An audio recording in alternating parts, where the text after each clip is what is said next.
Baja di Malaysia bakal menjadi mahal. Beberapa minggu ini, baja kita menjadi semakin mahal. Apa yang berlaku sekarang ialah dalam geopolitikal yang tidak menentu, baja-baja yang diimport seperti dari negara China sekarang sudah diberhentikan. Apa akan terjadi kepada petani-petani kita yang memerlukan baja untuk mengeluarkan makanan kepada rakyat kita? Sebab itu, RFM hendak mengajak petani-petani Malaysia untuk mencuba regenerative farming di Malaysia.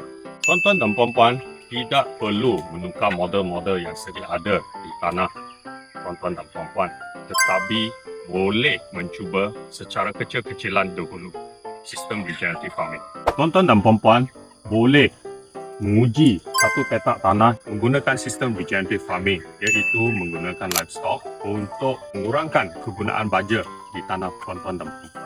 Dan bandingkan tanah tersebut selepas beberapa bulan tuan-tuan dan puan-puan sudah praktikkan regenerative farming. Dunia sudah tidak stabil, tetapi biarlah ladang kita di Malaysia stabil. Komen di bawah kalau anda sudah cuba regenerative farming.